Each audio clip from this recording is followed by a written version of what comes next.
నెల్లూరు జిల్లా సీతారామపురం మండలంలోని బోడసిద్దాయపల్లి గ్రామానికి చెందిన ఓ బీఎస్ఎఫ్ జవాన్ ఎస్పీ కార్యాలయం ముందే కన్నీటి పర్యంతమయ్యాడు. పండుగ సెలవుల కోసం వచ్చిన తనపై ముగ్గురు వ్యక్తులు దాడి చేసి గాయపరిచారని, పోలీసులకు ఫిర్యాదు చేసినా పట్టించుకోవడం లేదని ఆవేదన చెందారు. 3 రోజులైనా చర్యలు తీసుకోలేదని, అడిగితే పోలీసులు వెటకారంగా మాట్లాడుతున్నారని చెప్పారు. ఎస్పీ గ్రీవెన్స్లో ఫిర్యాదు చేసి అనంతరం మీడియాతో మాట్లాడారు. బోర్డర్లో దేశం కోసం తాము ప్రాణాలిస్తుంటే ఇక్కడ కనీసం తమను పట్టించుకోవడం లేదన్నారు. తమకే భద్రత లేకపోతే ఎలా అని ప్రశ్నించారు. ఓకే, నమస్తే. నేను ఒక ఇండియన్ ఆర్మీ బీఎస్ఎఫ్ జవాన్ని. మాది ఒరిస్సాలో నేను డ్యూటీ చేస్తాను, బాలెమిల్లలో. నేను లీవ్ వచ్చినాను. నాకు ఇక్కడ వచ్చేసి పాత కసిల వల్ల నా ఊళ్ళో నేను పండగ రాగా ఇక్కడికి వచ్చి ముగ్గురు వ్యక్తులు నన్ను రౌండ్ అప్ చేసి ఒక్కడే చూసి నన్ను గొడవలు పెట్టుకొని నన్ను కొట్టారు. నా వీపు మీద, నా చేతి మీద నా గోల్డ్ అంతా లాగేసి మా బాబాయ్ వచ్చింటే మా వైఫ్ని అంతా కొట్టాడు. దానివల్ల మాకు చాలా ఒళ్ళు నొప్పులు, అంతా బాడీ పెయిన్స్ అంతా నాకు చెయ్యి డ్యామేజ్ అయింది. కానీ నేను పోలీస్ స్టేషన్ రిపోర్ట్ ఇచ్చాను. ఫ్రైడే రోజు నేను 11 o'clock వెళ్ళి పోలీస్ స్టేషన్ రిపోర్ట్ ఇచ్చాను. నాకు ఇంతవరకు ఎలాంటి రెస్పాన్సిబుల్ లేదు. అక్కడికి వెళ్తే మా ఎస్ఐ గారికి ఫోన్ చేశాను. నేను ఎస్ఐ గారికి ఫోన్ చేసి నేను బిజీగా ఉన్నాను, నాకు కాదు ఇక్కడ వల్ల నేను రాలేకపోతున్నాను, నాకు కూర్చోండి అన్నారు. నేను మార్నింగ్ నుంచి ఈవినింగ్ అక్కడే కూర్చున్నాను. నాకు ఎలాంటి లేదు. మళ్ళీ నెక్స్ట్ డే వచ్చాను, ఫోన్ చేస్తే ఫోన్ లిఫ్ట్ చేస్తారు. మళ్ళీ ఈ రోజుకి వెళ్ళాను, కానీ అక్కడ కుదరలేదు, ఏం లేదు. నేను మళ్ళీ సీఏ గారికి ఫోన్ చేస్తే మాకు మీ బీఎస్ఎఫ్ సిఆర్పిపి వల్ల ఇలాంటి వల్ల మాకు 8 hours డ్యూటీ కాదు, మాకు ఇక్కడ ఫుల్ మేము బిజీగా ఉంటాము, మేము కుదరదు మాకు ఇక్కడ అన్నట్టు మాట్లాడాడు. అతను వేరే ఎటకారంగా మాట్లాడాడు. కానీ నాకు చాలా బాధ అనిపించింది. కానీ నేను అతను ఏమనలేదు, సరే సార్ అని చెప్పేసి కట్ చేశాను. ఓకే, మళ్ళీ నేను వచ్చేసి వెళ్ళి మళ్ళీ అట్లా వాళ్ళ వల్ల నేను వెయిట్ చేశాను. ఈరోజు సోమవారం నాకు ఇట్లా వచ్చి నెల్లూరు డిస్టిక్లో మన డిస్ట్రిక్ట్ గ్రీన్ సిగ్నల్ ఇక్కడ వస్తుంది ప్రోగ్రామ్ నాకు తెలిసింది. ఇక్కడికి వచ్చారు, ఎస్పీ సార్తో మాట్లాడదామని నేను వచ్చాను ఇక్కడికి. మా హెడ్ క్వార్టర్ పోతే ఫోన్ చేసి చెప్పితే మాకు ఎస్పీ ఆఫీస్కి కాల్ చేశాను చెప్పారు. దానిలో వెయిట్ చేస్తాను, దానికి వచ్చాను. ఇలాంటి జరిగిన నాకు వల్ల ఇక్కడ నాకు చాలా బాధాకరంగా ఉంది. మా ఊళ్ళోని ఇట్లా కొట్టిన ఒక జవాన్ అయి నన్ను కొట్టారు ఇట్లా. కానీ దీనికి ఎలాంటి వాళ్ళు నాకు డిపాజిట్ వాళ్ళు ఎలాంటి నాకు సహకారం వచ్చి నాకు ఎలాంటి సహకారం తీసుకోవాలని చాలా బాధగా ఉంది. నేను బోర్డర్లో ఇంత కష్టపడి నేను రేయం పగులు డ్యూటీ చేస్తాను అక్కడ. ఇంతగా అక్కడ ఫస్ట్ రౌండ్ పై జరిగినా మేము ధైర్యంగా మేము అక్కడ చాలా బాధాకరంగా మేము ఇన్ని ఆలోచించుకోకుండా మా దేశాన్ని కాపాడాలనుకున్న ఉద్దేశంతో మేము అక్కడ డ్యూటీలు చేస్తూ ఉంటాము. కానీ ఇక్కడ నాకు ఈ విధంగా జరిగే నాకు అసలు ఇలాంటి పట్టుదలతో ఇలా డ్యూటీ చేయాలన్నా కానీ నాకు మనస్తత్వంగా నాకు చాలా బాధగా ఉంది. కానీ నాకు ఈ భర్తీ చేసుకొని బోర్డర్లో నిలబడకుండా నాకు నా ఫ్యామిలీ గురించి నా ఫ్యామిలీకి నాకే సేఫ్ లేదు. ఈ బోర్డర్లో ఎలా డ్యూటీ చేయాలనేది నాకు చాలా బాధాకరంగా చాలా బాధగా ఉంది. నేను అసలు ఇలా అయితే సార్ చాలా నాకు ఎప్పుడు ఇలా నేను చేయలేను. ఎంతోమంది బోర్డర్ కాల్సి తీవ్రవాదులు కానీ దొంగతనాలు డ్రగ్స్ కానీ మా డ్రోన్స్ కానీ ఎంతోమంది బోర్డర్లో మాకు రెయిన్బోలో టైమింగ్ అంటూ ఉండదు. పంజాబ్లో నేను 5 years చేశాను.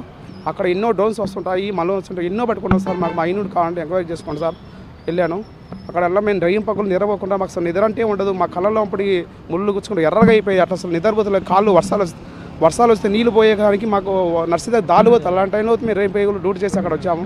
కానీ ఇక్కడ వచ్చి నాకు ఇలా కష్టపడి ఇట్లా మేము ఇక్కడ చేస్తే దేశం కోసం జీతాలు అనుకున్న మా పిల్లల్ని మేము ఇక్కడ ఉండి ఇంటికాడ పెట్టి వాళ్ళకి చదివి మా వైఫ్ ఒక్కడే ఇంట్లో పెట్టి మా వైఫ్ కూడా ఎవరు లేదు, ఒక్కటే ఉంటుంది, 3 పిల్లలు నాకు చూసి వచ్చాను. కానీ వాళ్ళకు మేము అన్నీ వదిలేసి 3-4 నెలలు మేము అక్కడ కష్టపడి ఎప్పుడో వచ్చి 10 ఏదో పిల్లల కోసం వచ్చి ఇక్కడ తిరుగుదామని మేము ఎక్కడ వస్తే మాకు కావాలని అటాక్ చేసి నన్ను ఈ రకం కొట్టారు. నేను అంతలోకి తిరిగి వచ్చి నెలలో ప్రశాంతంగా ఉందామని చూస్తే ఇలాంటి నా కేసులు అని చెప్పి ఇట్లా పెట్టి నన్ను కొట్టి తిప్పుతున్నారు. ఇది చాలా బాధాకరంగా ఉంది. మీరు ఎవరైనా చేసి ఆ ముగ్గురిని వ్యక్తులు మా ఊళ్ళో గ్రామంలో నాది యాక్చువల్గా బోడసిద్దాయపల్లి గ్రామం, సీతారామపురం మండలం. నాది వచ్చేసి సీతారామపురం మండలం, నాది బోడసిద్దాయపల్లి గ్రామం, నాది నెల్లూరు డిస్టిక్. ఆ వల్ల బోడసిద్దాయ గ్రామంలో మా అక్క దగ్గర కిరాణ్ షాప్ ఉంది, అక్కడ కూర్చోంటే వచ్చి 10:30 టైం వచ్చి అటాక్ చేశారు సార్. సో బంధువుల వెంకటేశ్వర్లు, బంధువుల శ్రీనివాసులు, బంధువుల ప్రసాద్. మీకు సమాధానం చెప్పిన ఎస్ఐ గారి పేరు ఏం పేరు, సిఐ గారి పేరు? అతను పేరు నాకు ఏదో రెడ్డి సార్, అంత ఐడియా లేదు. Police station? Sitaramapuram police station sir. CI గారు అతను నాకు నేమ్ అంత ఐడియా లేదు సార్. అతను వచ్చేసి పూర్ణంగా వేరుగా మాకు సిఆర్పిఎఫ్ బిఎస్ ఇది సిఆర్పిఎఫ్ సిఎస్ఎఫ్ కాదు 8 గంటల డ్యూటీ చేసి రెస్ట్ తీసుకోవడానికి మాకు మేము బిజీగా ఉన్నాం. నాకు ప్రోగ్రామ్స్ ఉన్నాయి అక్కడ ఇక్కడ. సిఐ గారు సార్ అన్నారు సార్. ఎవరెవరు మీరు దాడి చేస్తారు? సార్ నా పేరు బంధువుల వెంకటేశ్వర్లు, బంధువుల శ్రీనివాసులు, బంధువుల ప్రసాద్ నా మీద దాడి చేశారు సార్, కొట్టారు. పాత కక్షలు కంపల్సరీ ఉన్నాయి సార్. పాత కక్ష వల్ల నా భూములు ఉంటే నాకు వచ్చేసి మా భూములు కావాలని మీకు కొన్నామని చెప్పి దొంగ అగ్రిమెంట్ రాసుకొని వచ్చి వాళ్ళు మా భూముల్ని వాళ్ళు కబ్జా చేసుకుంటారు సార్. సార్ నా పేరు లక్ష్మి. నా పేరు లక్ష్మి సార్, బోడుసిద్దాయపల్లి సార్. నా భర్త బార్డర్లో బీఎస్ఎఫ్ జవాన్గా చేస్తుంటారు సార్. నా 3 పిల్లలు సార్. నా పిల్లల్ని చూసుకుంటూ ఇంట్లో ఉంటాను సార్. నా భర్త పండగకి సెలవుల కోసమని వచ్చారు సార్. పండగకి నా భర్త రోడ్డు పైన ఉండగా పాత కక్షలు గొడవ మనసులో పెట్టుకొని సార్ 3 వ్యక్తులు వచ్చేసి మా గ్రామానికి చెందిన బంధువుల వెంకటేశ్వర్లు, బంధువుల ప్రసాద్, బంధువుల శ్రీనివాసులు 3 కలిసి సార్ నా భర్తను రౌండప్ చేసి కొట్టబోతున్నారు సార్. అంతలోనే కొందరు వ్యక్తులు నాకు చెప్పడంతో నేను వెళ్ళాను సార్. అక్కడికి వెళ్ళేలోపు నా భర్తను కొడుతుంటే సార్ నేను అడ్డం వెళ్ళినందుకు నన్ను కూడా జాకెట్ పట్టుకొని లాగి కొట్టారు సార్. నాకు అవమానం జరిగింది సార్. నాకు గోల్డ్ లాగారు సార్. నేనే చేశాను సార్. వస్తాం సార్ లేరు, ఎస్ఐ సార్ లేరు అని చెప్తా ఉన్నారు సార్.